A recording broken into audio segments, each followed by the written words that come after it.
하나님께서 오늘 우리에게 주시는 말씀은 신약성경 사도행전 13장 1절에서 3절입니다.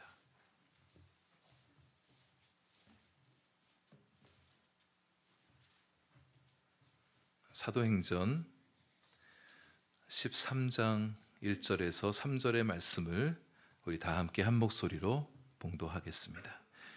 안디옥 교회에 선지자들과 교사들이 있으니 곧 바나바와 니게르라 하는 시므온과 구레네 사람 루기오와 분봉왕 헤롯의 젖동생 마나인과 및 사울이라.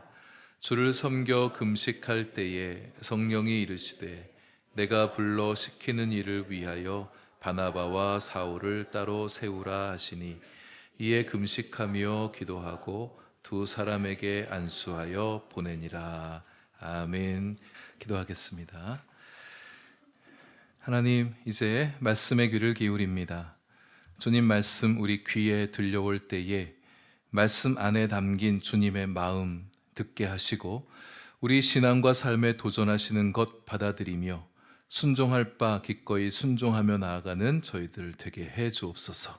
예수님 이름으로 기도합니다. 아멘. 3개월 만에 사도행전으로 다시 돌아왔습니다.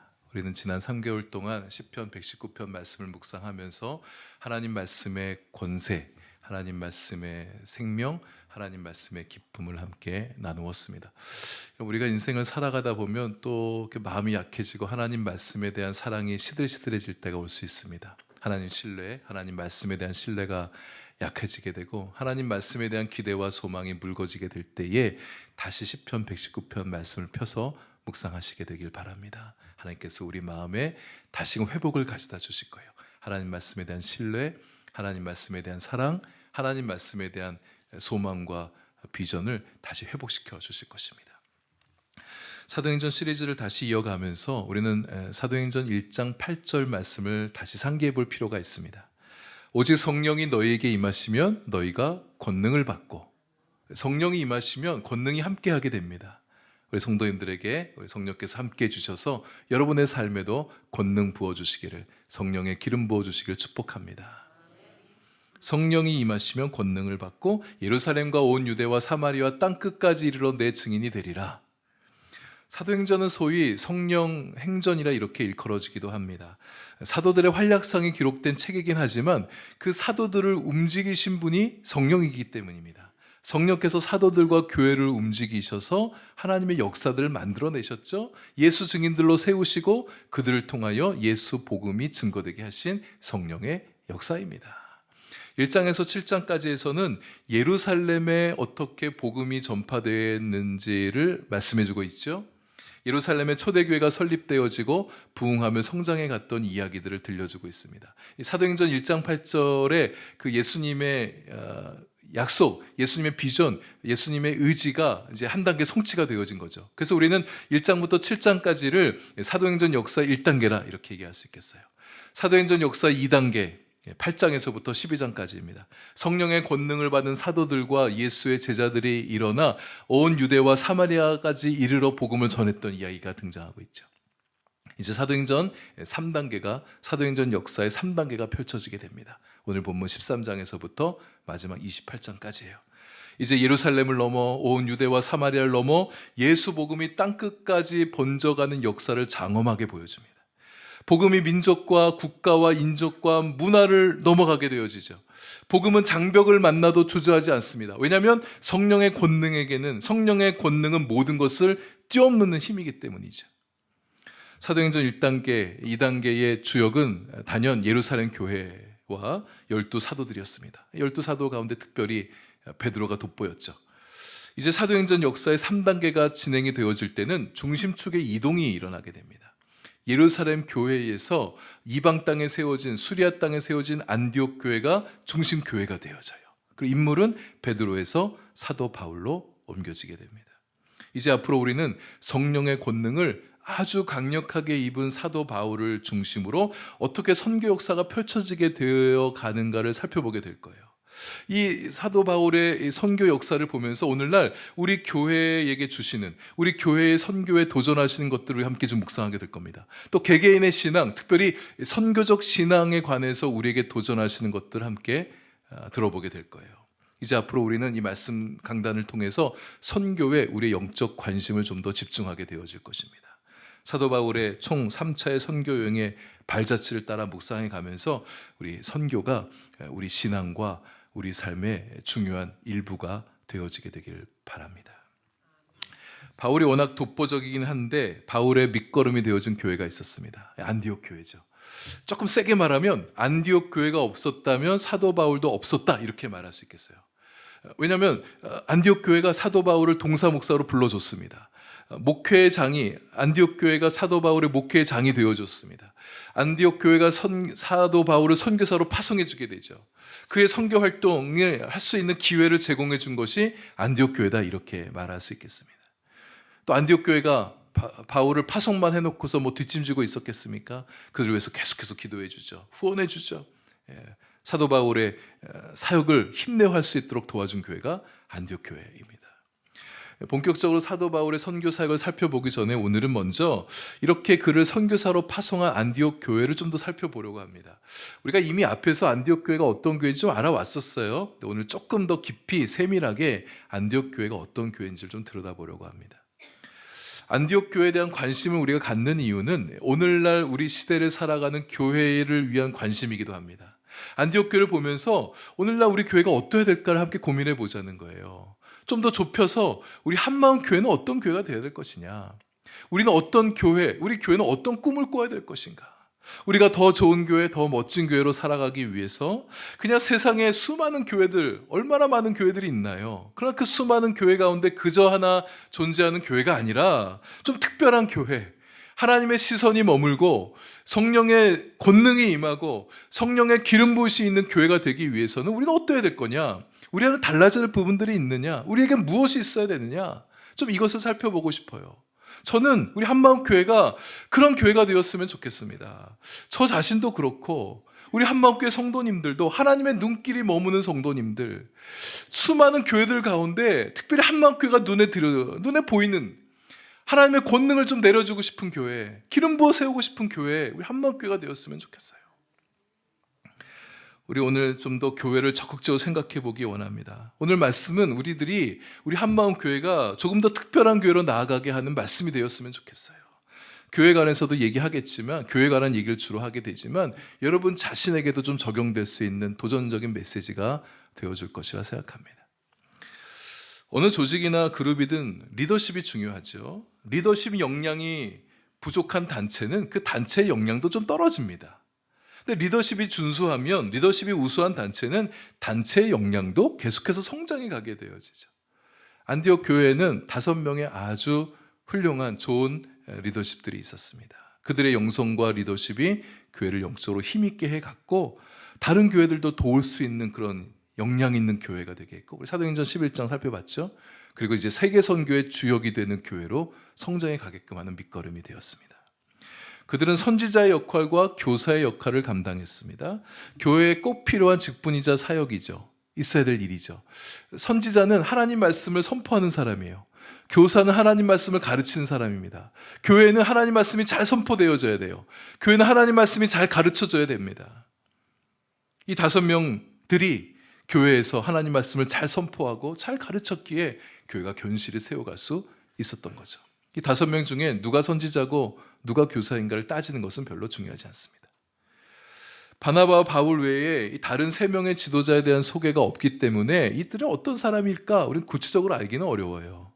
바나바, 바울 우리가 잘 알죠. 탁월한 성품의 사람들이고 능력 있고 좋은 리더십을 가진 사람들. 근데 이 3사람이 어떤 사람인지 잘 모르겠지만 바나바와 바울과 함께 리더십 지도부를 형성하고 있었던 사람이라면 바나바급은 좀 못돼도 바울급까지는 아니더라도 어쨌든 좋은 리더십을 가지고 교회를 섬겨갔던 사람들이었다. 우리는 이렇게 생각해 볼 수 있겠습니다.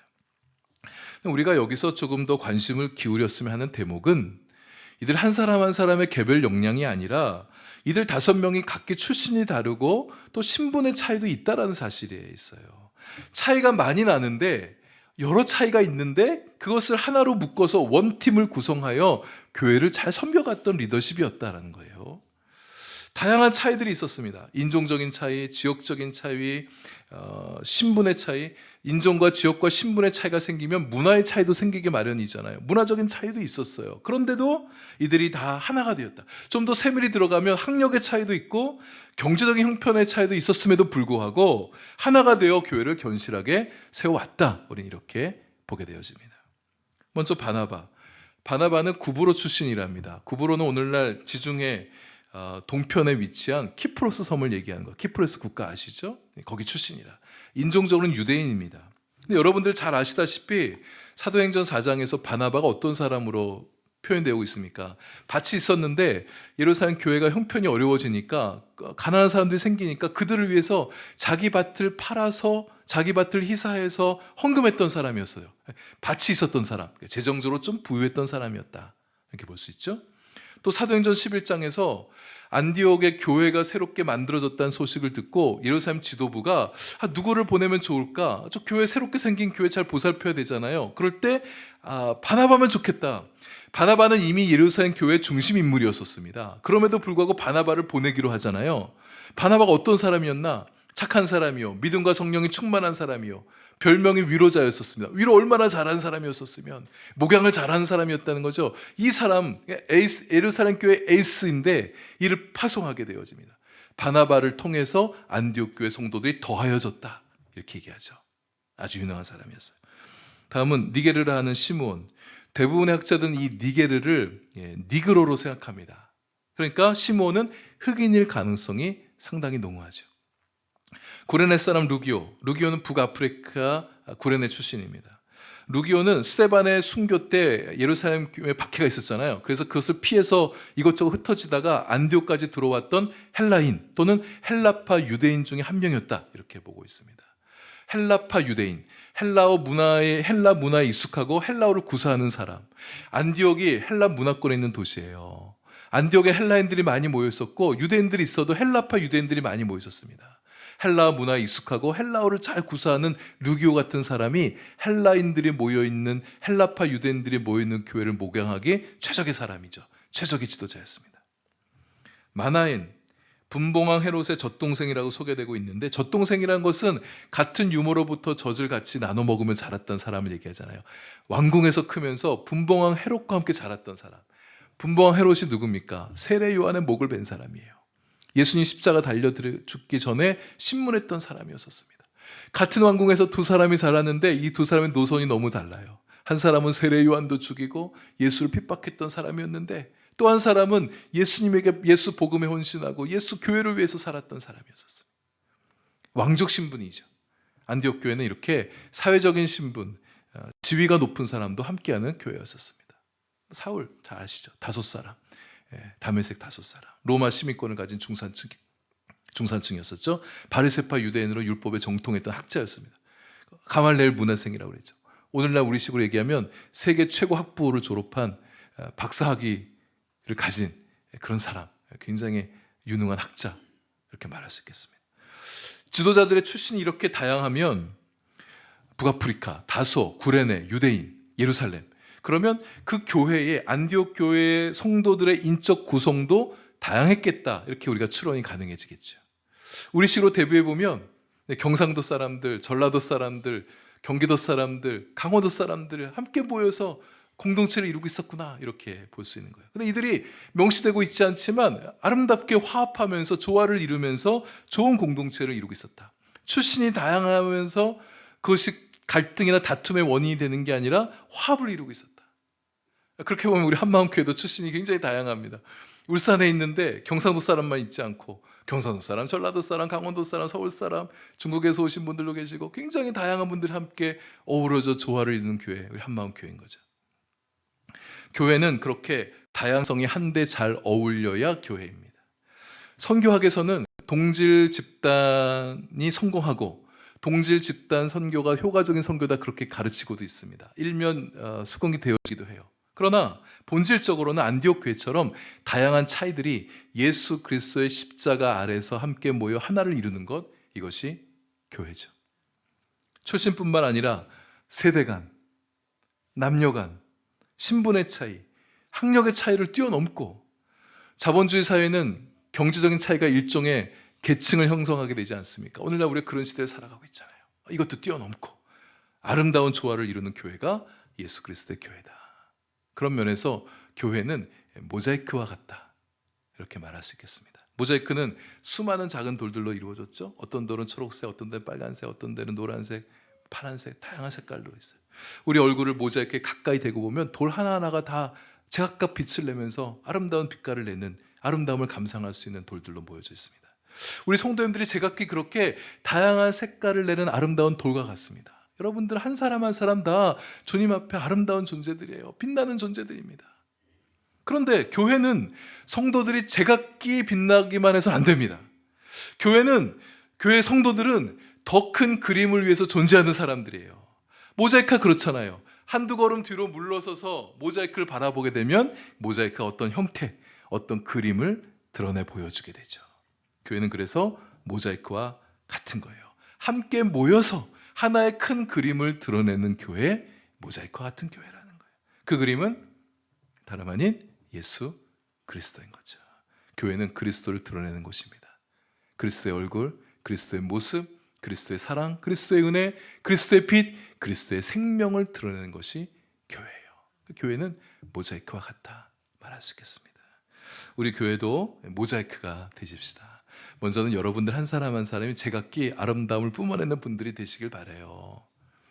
모자이크가 한 돌들마다 먼지가 쌓이면 뿌얘지게 되고, 그러면 아름다움이 감소되어집니다. 보기가 좀 불편해져요. 우리 자신을 깨끗하게 해야 되는 거예요. 우리 자신을 거룩하게 해야 됩니다. 거룩하면 할수록 더 아름다움을 바라게 되는 것이죠. 나만 빛내려 하지 마십시다. 궁극적으로 우리가 드러내고 싶은 것은 나 자신이 아니라 우리 주님 예수 그리스도시죠. 우리 교회가 그렇게 그리스도를 드러내는 교회가 되길 원합니다. 누군가 우리 교회에 들어와서 우리 교회를 보게 되어질 때 어떤 특정한 성도들이 눈에 띄는 교회가 아니라 예수 그리스도가 보이는 교회가 되면 좋겠어요. 그리스도가 알아차려지고 그리스도의 영광이 빛나고 그리스도의 이야기가 가득해서 예수의 이야기를 많이 듣게 되는 우리 교회가 되기를 소망합니다. 안디옥 교회 5명의 지도자들은 각각 자기를 뽐내지 않았습니다. 자신의 지도력 하에 사람들이 모이게 하지 않았어요. 당파 짓지 않았습니다. 자기 세력 만들지 않았었습니다. 서로 간의 리더십의 충돌 때문에 골무를 썩고 있지 않았습니다. 막 다툼이 있고 내홍이 있으면서도 겉으로는 아무 문제 없는 것처럼 봉합되어져 있는 그런 교회가 아니었었어요. 2절에 그들은 모두 주를 섬기고 있었다. 교회가 나눠지지 않고 하나가 되는 비결, 다른 것 아닙니다. 간단합니다. 주님을 섬기면 되는 거예요. 말들은 다 주님 섬긴다고 얘기들 해요. 막 싸우면서도 다 주님을 위해서 그런 거라고. 제대로 섬겨야죠. 자기 주장하지 말고 예수 그리스도 높여드리고 교회 주님의 기쁨을 위해서 일하고 마음을 낮춰서 주님을 높여드리는 교회라면 그 교회는 정말 아름다운 교회, 건강한 교회, 행복한 교회인 것이죠. 그들이 주님을 섬기던 중에 금식도 했습니다. 주님을 잘 섬기기 위해서 금식한 것 같아요. 어떤 목적이 있어서 금식한 것 같습니다. 다름 아닌 선교죠. 하나님은 선교에 대한 관심이 많으시잖아요. 예루살렘 교회도 그러했었고 12 사도들도 그렇고 안디옥 교회도 마찬가지입니다. 하나님께서 교회의 선교를 바라시죠. 교회의 존재 목적은 선교에 있죠. 그러니까 교회 자기만 교회 부흥하고 발전하길 바라지 않으시는 거예요. 진정한 부흥은 오늘 성가대가 부흥 찬양해 주셨는데 교회 개교회가 그냥 자기 교회만 잘 되는 거, 이거 진짜 부흥 아니잖아요. 하나님의 나라가 함께 성장하고 함께 일어나게 되는 거, 이게 진정한 부흥이지 않겠습니까? 안디옥 교회가 그 일을 위해서 그렇게 부흥하려면 뭐겠어요? 선교하는 거죠. 복음 전하는 거죠. 그래서 안디옥 교회를 하나님이 주목해 보신 겁니다. 복음 전파와 선교에 관심하고 있는 교회. 그들은 선교의 사명을 더 잘 감당하기 위해서 금식기도 한 것입니다. 주님을 섬겨 금식할 때 성령의 음성을 들었대요. 금식까지 하면서 간절히 기도하면 성령께서 음성을 들려주십니다. 안디옥 교회 지도자들은 모르긴 해도 지도자들뿐만 아니라 온 교회 성도들이 함께 그렇게 주님을 섬기며 금식하지 않았나 싶습니다. 어떤 학자들은 이 2절과 3절의 주어를 안디옥 교회 5명의 지도자가 아니라 교회 전체로 보기도 합니다. 이게 좀 말씀은 좀 우리말 국어 성경엔 좀 자주 애매해요. 그리고 원어도 조금 사실 좀 더 애매합니다. 많은 학자들은 정설은 5명의 지도자들이 금식한 걸 얘기하지만 교회 안디옥 교회 전체가 그렇게 한 것으로 보는 분도 있어요. 근데 나름 일리가 있습니다. 교회 지도자들이 같이 기도할 때 성도들도 함께 기도하게 되어지고 지도자들이 금식하니까 성도들도 함께 마음이 동해서 같이 금식할 수 있었겠죠. 이들은 하나님의 음성을 듣기 위해 금식 기도했고 하나님의 음성을 들은 후에도 또 금식 기도합니다. 이 대목을 묵상하면서 좀 제 반성이 좀 많이 됐어요. 그리고 거룩한 부담감이 밀려왔습니다. 나는 주님을 섬기기 위해서, 더 잘 섬기기 위해서 금식 기도하고 있는가? 어떤 이제 인생에 목회하다 좀 어려운 문제 생길 때 금식하기도 하죠. 근데 정말 주님을 더 잘 섬기고 싶은 그런 열망에서 기도하고 있는가? 성령의 음성을 듣기 위해서 식음을 전폐하며 금식 기도하고 있는가? 목회는 체력이야. 체력이 강해야 목회 잘할 수 있어. 뭐 이런 생각들이 제 마음속에 언제부터가 막 이렇게 들어오면서 이 세상의 이 K푸드 맛집 열풍도 저의 영성을 갉아먹고 있는 것 같아요. 맛있는 음식 먹고 살아야 된다. 뭐 이런 금식 기도가 저는 오랜 기억이 돼버렸어요. 어느새 저에게. 금식 기도는 하나님께 대한 어떤 시위도 아니죠. 하나님, 나 지금 밥 안 먹어요 이제. 나 밥 안 먹을 거예요. 이거 안 이루어지면 나 밥 안 먹습니다. 나 굶어 죽는 꼴 보기 싫으면 빨리 응답해 주셔야 돼요. 뭐 이런 거 아니죠. 주님을 잘 섬기기 위해서, 더 잘 섬기기 위해서 금식도 하는 거예요. 또 어쩌면 이들은 기도가 너무 깊어져서 식사마저 뛰어넘고 기도하고 있었던 것은 아니었을까. 여기 섬긴다는 말의 어원을 보면 예배, 기도와 관계된 좀 종교적인 그런 어휘가 좀 언어의 의미 좀 있어요. 그러니까 기도도 섬김이잖아요. 기도의 섬김을 쭉 하고 있는 중에 기도가 깊어져서, 기도가 너무 뜨거워져서 식사 시간도 건너뛸 만큼 기도하고 있었던 거예요. 이 기도 멈추지 못하겠는 거예요. 밥 먹으러 가자 그래도 나 지금 기도 못 끊겠어. 밥 먹는 것보다 기도가 더 중요하고 기도가 더 맛있어. 기도를 멈출 수 없는 거죠. 또는 너무 심각하고 간절해서 밥맛을 잃은 겁니다. 너무 힘들면 입맛이 없어지잖아요. 밥도 먹고 싶지 않을 만큼 간절하고 애가 타서 금식기도 하지 않을 수 없었던 거예요. 안디옥 교회 지도자들 뭘 놓고 기도했나? 선교사를 세우는 문제 갖고 기도했습니다. 교회 중차대한 결정권을 놓고, 결정을 놓고 금식기도했던 거죠. 도대체 누구를 보내야 될까? 우리 교육자들, 우리 또 장로님들, 우리 셀리더들, 또 선교회 회장님들, 이렇게 교회 지도자들, 언젠가 교회에 중요한 사안이 생기게 될 때 우리 합심해서 기도해야 되잖아요. 그때 제가 리더들이시여 우리 금식하십시다 이렇게 말할 수도 있어요. 그럴 때 당신이나 하세요. 왜 우리까지 같이 하자고 그래. 이렇게 말하지 마시길 바랍니다. 목사님만 하나님 그런 마음 주셨으면 목사님이나 그렇게 하시지 왜 우리까지 끌고 들어가요. 이렇게 말하시는 분이 계시면 제가 사도행전 13장 2절 말씀을 탁 펴서 안디옥 교회는 금식기도 했네 우리도 하십시다. 그거야 그 교회 상황 특수 상황이었지. 그때 선교사 파송하려고 기도한 거지. 상황이 다른데 뭘 금식기도입니까? 이렇게 말씀한 분 안 계시면 좋겠어요. 하나님은 간절한 마음 가지고 주 앞에 금식까지 하면서 엎드려 기도하는 교회를 주목해 보세요. 그렇게 기도하는데 하나님께서 하나님의 뜻 밝게 보여주지 않겠습니까? 지금 보니까 일반 지도자 위치 아닌 성도님들 씩 다 웃고 계세요. 나는 아니니까. 성도님들도 다 같이 금식기도 하자 그럴 때가 올지도 모르겠어요. 그러면 같이 다 함께 마음 모아서 기도하면 좋겠어요. 함께 할 때 파워가 있잖아요. 혼자 할 때보다 같이 할 때. 성령의 지시가 임했습니다. 내가 불러 시키는 일을 위하여 바나바와 사울을 따로 세우라. 하나님께서 이방 선교를 헌신할 자로 바나바 바울을 지목하신 거죠. 하나님은 그분의 일할 자를 하나님이 직접 지목하셔서 부르십니다. 근데 우리가 여기서 놓치지 말아야 될 점이 있어요. 바나바와 바울을 하나님께서 갑작스럽게 찝으신 게 아니다. 그러니까 오래전부터 준비하셨다. 우리가 그 사실을 어디서 알 수 있습니까? 사도 바울 하나님께서 부르실 때, 만나 주실 때, 이미 다메섹에서 만나 주실 때 이는 이방 선교를 위해서 부른 나의 종이다 이렇게 말씀하셨잖아요. 하나님께서 이미 바울을 부르셨습니다. 보셨습니다. 이방 선교로 쓸 작정을 하시고 말하자면 이날부터 일종의 빌드업을 해오신 거예요. 지도자들이 금식기도 시작하실 때 그래 너네들 그렇게 기도하고 있네. 그럼 내가 너네 5명 중에서 누구 보낼지 한번 내가 고민해 볼게. 그때부터 고민 시작하신 게 아니라는 거예요. 이미 준비하시고 이미 생각하시고 때가 됐을 때 교회로 하여금 기도를 하게 하시고 기도의 응답으로 그렇게 나타나신 거죠. 물론 교회는 이때 처음 알아차렸을 수 있습니다. 따라서 교회 입장에서는 갑작스러울 수 있죠. 그래서 당황할 수 있습니다. 저는 이 안디옥 교회가 하나님께서 바나바와 사울을 선교사로 딱 집었다는 것을 말씀해 주실 때 이 교회가 어떤 반응을 보였었을까 궁금해요. 어땠을까? 놀랬을까? 놀라지 않았었을까? 하나님 왜 하필 바나바와 바울입니까? 이런 마음 들지 않았었을까? 바울과 바나바다 이렇게 말씀하실 때 아멘! 교회가 그랬었을까? 그렇지 못했을 것 같아요. 왜냐하면 바나바와 바울은 말하자면 안디옥 교회의 담임 목사, 동사 목사라고 말할 수가 있겠습니다. 이 바나바 성품 좋고 목양 잘하고 위로 잘하는 바나바가 부임해 와서 교회 성도들이 더 부흥해 갔단 말이에요. 교회가 더 성장했습니다. 또 탁월하게 잘 가르치는 바울까지 같이 와서 교회의 지적 능력, 영적 능력이 고양이 됐단 말이죠. 부흥했단 말입니다. 안디옥 교회 성도들이 그리스도인이라 이름 받을 정도로 영적인 힘을 가진 교회가 됐어요. 신생교회 1년 남짓밖에 안 된 교회인데 말이죠. 교회가 재정적으로도 넉넉해서 11장 우리 봤잖아요. 온 땅에 흉년이 들었을 때 예루살렘 교회가 먹고 살기 힘들어졌을 때 이 작은 교회가 아들뻘 되는 작은 교회가 어머니 교회 모교회 예루살렘 교회를 위해서 재정적인 지원도 했던 교회였단 말입니다.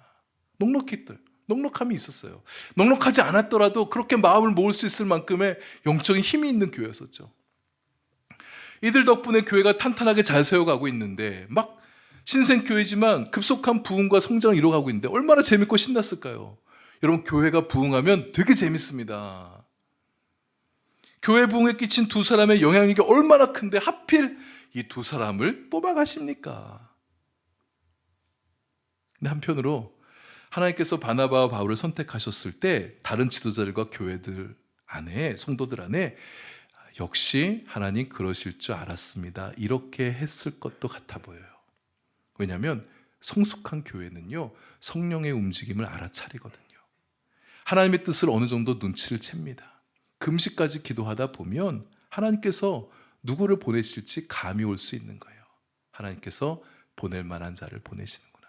선교 얼마나 중요합니까? 아무나 갈 수 있는 게 아니잖아요. 탁월하고 유능하고 가장 실력 있는 사람 보내셔야죠. 마땅한 결정입니다. 이렇게 생각했을 수가 있을 것 같아요. 중요한 포인트는 교회가 순종했다는 데 있습니다. 군말하지 않고 하나님께서 이 사람들이야 이렇게 말씀하셨을 때 내 주님 따르겠습니다. 그것이 교회에 출혈을 가져다주고 교회의 영적인 타격을 가져다줄지 몰라도 하나님께서 그렇게 결정하셨으면 따르겠습니다. 이것이 교회의 반응이었습니다. 그럼 우리 교회도 성령께서 이끄시는 교회죠. 언제나 성령께 순종하는 교회가 되길 원합니다.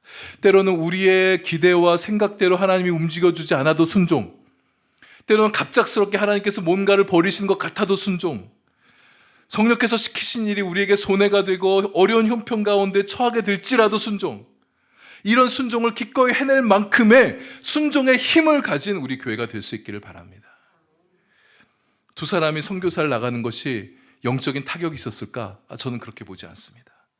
기꺼이 따르는 순종을 보일 만큼의 순종의 힘을 가진 교회라면 이 두 사람이 빠져도 그 두 사람의 공백을 얼마든지 메꿀 수 있는 교회였을 것이다.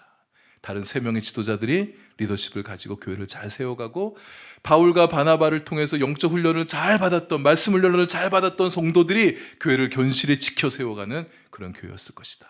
저는 이렇게 믿습니다. 우리 교회도 이런 교회가 되길 소망합니다. 몇몇 지도자들에게 의존도가 높은 교회가 되지 않았으면 좋겠어요. 담임 목사가 공석이어도 교회가 영적으로 흔들리지 않는 교회였으면 좋겠어요. 리더십의 계승이 잘 이루어져서 열심히 수고했던 선배 리더들이 은퇴하고 나도 다음 리더들이 염려 없이 불안함 없이 사역을 잘 바쳐갈 수 있는 그런 교회.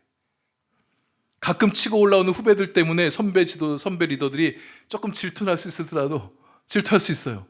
그럴지라도 그것을 감사와 기쁨과 사랑으로 승화시켜 갈 수 있는, 그래서 갈수록 더 좋아지는 그런 교회가 될 수 있기를 바랍니다. 바나바 바울을 선교사로 선택하셨음을 듣고 이들이 또 금식 기도를 해요. 뭐라고 기도했을까? 하나님 안 돼요. 철회시켜주세요. 이렇게 기도했을까? 아니죠. 뭘 기도했는지는 정확히 모르겠어요. 그러나 아마도 교회를 위해서 기도했겠죠. 이들이 빠져나가도 교회가 흔들리지 않게 해주세요. 뭐 그런 기도 했을 것 같아요. 성도들 위해서 기도하고 마음 어려워질 성도들도 있지 않겠습니까? 근데 더 중요한 것은 이 두 명의 선교사가 선교사역 잘할 수 있도록 기도하는 거 아니었을까요? 아무리 어려움이 닥쳐도, 선교가 얼마나 어렵습니까? 힘들고 어려운 일이 닥쳐도, 시련이 닥쳐도 꿋꿋하게 이겨나갈 수 있는 영적인 힘을 가지고 선교사역 잘하게 해주십시오. 하나님의 교회가 구석구석에서 세워지게 해주십시오. 뭐 이런 마음으로 기도하지 않았었을까요? 금식하며 기도한 후에 두 사람에게 안수하여 보내니라. 얼마나 가슴이 쌍방간에 뜨거워졌을까. 여러분, 안수기도는 기도 받는 사람이나 기도하는 사람이나 쌍방간에 다 가슴을 뜨겁게 만들어줍니다. 이제 두 사람은 교회의 응원과 기도를 힘입어 선교의 길에 나섭니다. 선교 여정의 위대한 대장정에 뛰어드는 거예요. 이 두 분의 종횡무진 선교 역사는 이제 우리 다음 주부터 재밌게 좀 살펴보도록 하겠습니다. 말씀을 마무리하면서 안디옥 교회가 훗날 어떤 교회가 되었는지 잠깐 나누고 말씀을 마칠게요. 좋은 지도자들의 가르침과 목양을 받고 성령의 지시를 받으면서 중요한 일들에 놓고 금식기도까지 했던 교회, 교회의 가장 탁월했던 영적 에이스들을 선교사로 파송하면서 선교 사역에 힘을 보탰던 이 교회, 안디옥 교회는 훗날 기독교의 역사에 아주 중요한 교회로 자리매김하게 되어집니다. 안디옥 교회는 도시 안디옥의 거룩한 영적 영향력을 굉장히 미치는 교회가 되어져요. 학자들은 마태복음, 마태복음, 누가복음, 갈라디아서가 안디옥에서 집필되었다 이렇게 보고 있고요. 안디옥 교회에서 아주 걸출한 교부들도 배출하게 되는데, 황금의 입이라 불렀던 요한 크리소스톰, 그리고 그를 지도했던 데오도르라는 유명한 교부들을 안디옥 교회가 배출하게 되어집니다. 또 순교의 중심지가 됐어요. 주후 200년, 300년의 순교의 시대에 순교하면 떠오르는 교회와 지역이 안디옥 교회였습니다. 안디옥이었어요. 학문적으로도 활약이 커서 소위 안디옥 학파를 만들어냅니다. 당시에 신학의 양대 산맥이 알렉산드리 학파, 안디옥 학파 두 개가 있었는데 그 중에 안디옥 학파. 안디옥 학파의 성경 해석이 오늘날까지도 이어져 오고 있어요. 제가 하는 주회의 많은 부분도 안디옥 학파의 성경 해석이 비치고 있습니다. 세계교회 역사에 중요한 자취를 남기고 역사적으로 중요한 도시가 되는데 씨앗이 됐던 교회가 바로 이 안디옥 교회였습니다. 우리 한마음 교회도 안디옥 교회를 공부하면서, 안디옥 교회를 묵상하면서 우리도 안디옥 교회와 같은 그런 교회를 좀 소망해 볼 수 있으면 좋겠습니다. 잘 성장하는 교회, 영적으로 힘이 있어지는 교회, 하나님께서 주목해 보시는 교회, 하나님께서 쓰시는 교회로 우리 교회가 서갈 수 있으면 좋겠어요. 우리 교회도 한국 교회 역사에 뭐 대단한 발자취를 남기지는 않는다 할지라도 좀 의미 있는 자취를 남기는 교회가 되면 좋겠다. 그냥 우리 성도님들 내 개인 신앙 근근히 이어가는 것으로 교회의 삶을 살아가는 게 아니라 우리가 함께 마음을 모으고 함께 기도하면서 하나님이 기뻐하시는 교회로 이 세계 교회의 역사에, 세계교회의 역사에 작은 것이라 할지라도 의미를 남길 수 있는, 의미로운 자취를 남길 수 있는 우리 한마음교회가 되면 좋겠다. 이것이 목사된 한마음교회를 담임하는 저의 소망이고 우리 성도님들의 같은 소망이 되면 좋겠습니다.